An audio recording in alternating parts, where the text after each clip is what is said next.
네, 여러분 안녕하십니까? 조청호입니다. 이번 시간에는 행복 추구권 중에서 일반적 행동 자유권에 대해서 간략하게 말씀드리도록 하겠습니다. 행복 추구권이라는 것은 그 헌법 10조의 인간의 주권과 가치, 그것과 아주 불가분의 관계에 있다. 뭐 이렇게 볼 수 있습니다.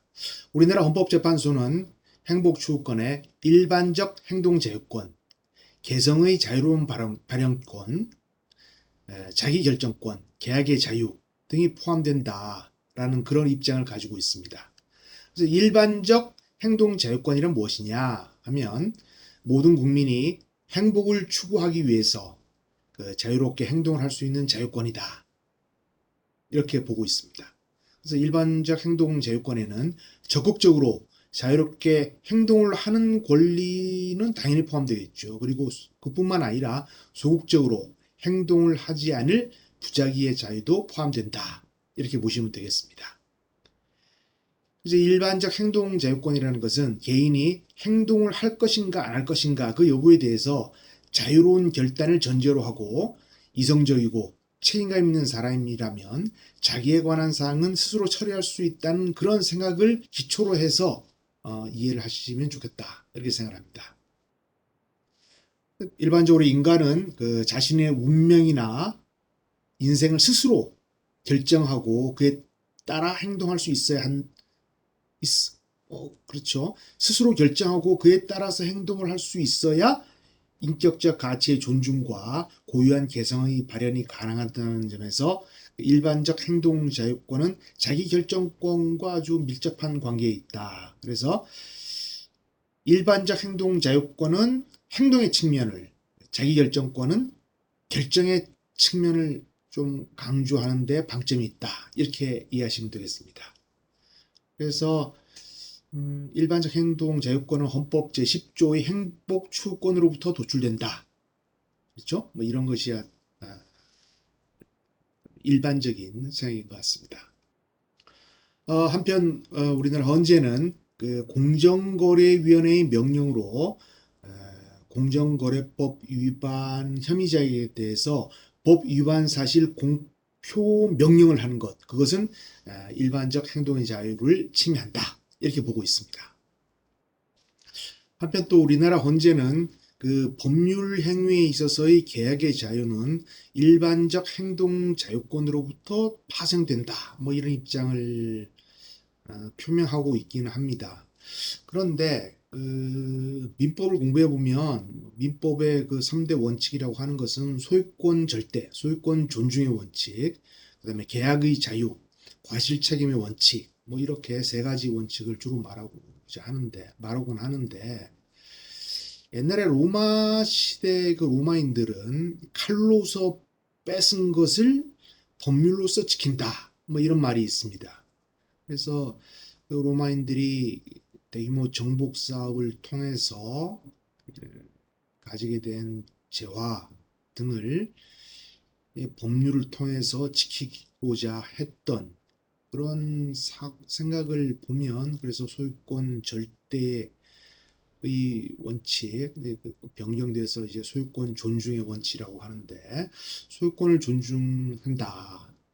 그렇게 하기 위해서 소유권을 존중하기 위해서는 상속, 유언의 자유 뭐 이런 게 인정돼야 될 거 아닙니까? 소유권이 자손들에게 내려가는 거니까.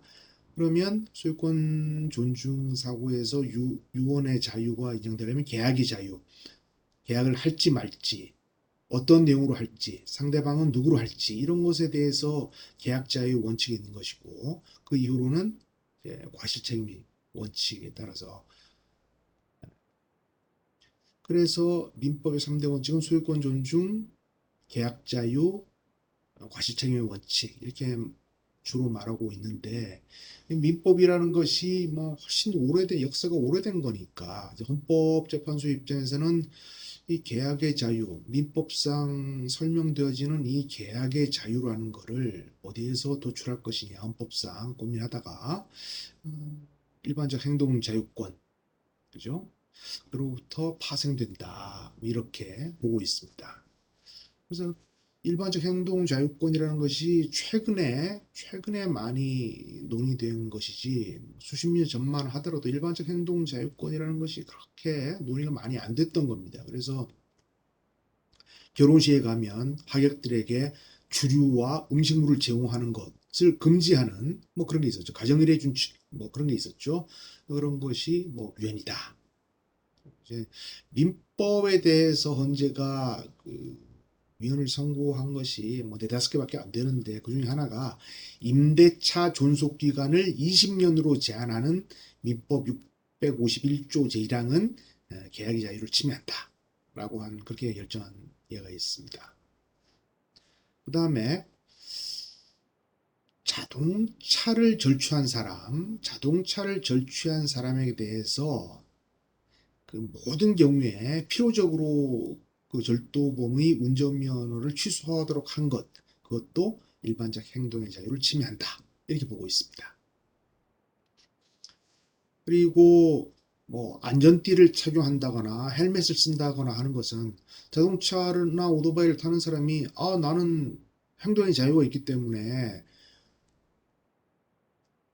안전벨트를 안 매거나 헬멧을 쓰지 않을 자유가 있는 것이지 왜 그것을 쓰도록 강요하느냐, 안전벨트 매도록 강요하느냐, 뭐 일반적 행동의 자유권을 침해한다 이렇게 다툰 적이 있었는데 현재는 그런 것을 규제하는 것, 그 법률이 위헌이 아니다, 일반적 행동 자유권을 침해하는 것은 아니다 그런 입장을 가지고 있습니다.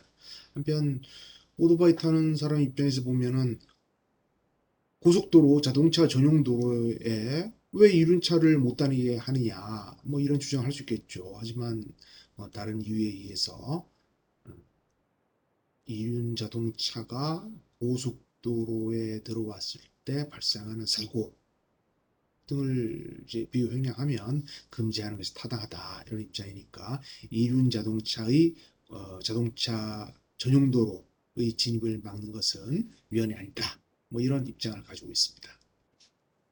그래서 다시 한번 요약해서 말씀드리면 그 일반적 행동 자유권이라는 것은 기본적으로 자유권이다. 그리고 기초성, 포괄성을 갖는다. 뭐 그렇죠. 자유권이고 포괄성, 일반 조항성을 갖고 또 보충성을 갖습니다. 그래서 다른 개별 자유권과의 관계에 있어서 직업의 자유와 일반적 행동의 자유가 같이 경합한다라고 하면 굳이 일반적 행동의 자유에 대해서는 반드시 판단하지 않아도 되는 그런 관계에 있습니다. 그래서 의료행위에 관해서 살펴보면 의료행위를 규제하는 그런 게 있다면 그 의료행위를 직업적으로 하는 사람에게 대해서는 직업 선택의 자유에 관한 것이지만 뭐 봉사활동을 한다거나 취미로 한다거나 하는 사람에게는 일반적 행동의 자유권이 무리가 되는 것이고 옛날에 과외금지가 있었죠. 과외금지 제도가 있었는데 대학생이나 대학원생이 아닌 사람이 학원이나 교습소에서 과외 교습을 하는 것은 직업 선택의 자유겠지만 뭐 무료로 한다거나 일회성으로 한다거나 일시적으로 하거나 그런 사람에 대해서는 일반적 행동 자유권이 무제된다. 그래서 일반적 행동 자유권이 그 이전에는 논의가 많이 되지 않다가 요즘에는 그 위험한 스포츠를 즐길 권리, 암벽을 탄다거나 하는 그런 것도 일반적 행동 자유권에 포함된 것이다. 이렇게 보시면 되겠습니다.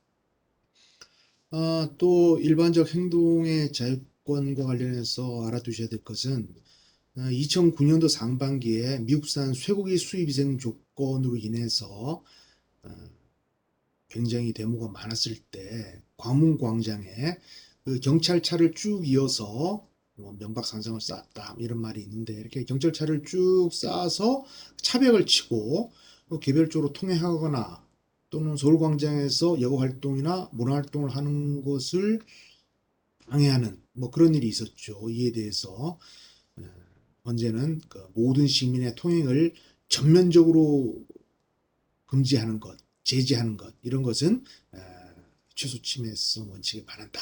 그런 입장을 표명한 바 있습니다. 일반적 행동 자유권이라는 것이 행복 추구권에서 도출되는 그러한 권리라고 할 수 있는데 또 이런 것도 있죠. 대마를 담배나 술 마시는 것보다 대마를 피우는 것이 뭐 그렇게 나쁜 것 같지도 않은데 왜 대마를 피우는 것을 금지하느냐? 대마 피우는 것도 일반적 행동의 자유권에 들어간다라고 해서 법 재판을 청구한 경우 있었는데 또 대마를 금지하는 것은 위헌이 아니다. 뭐 그런 결정이 있었던 적도 있습니다. 그래서 일반적 행동 자유권이 자유권으로서 보충적인 내용을 가지고 있기 때문에 아주 포괄적으로 다른 기본권 침해 사건에 스며들어 있습니다. 그래서 여러분들 공부를 하시는 동안에 일반적 행동의 자유권의 내용도 철저하게 숙지해 주시면 감사하겠습니다. 오늘 강의를 경청해 주셔서 대단히 감사합니다.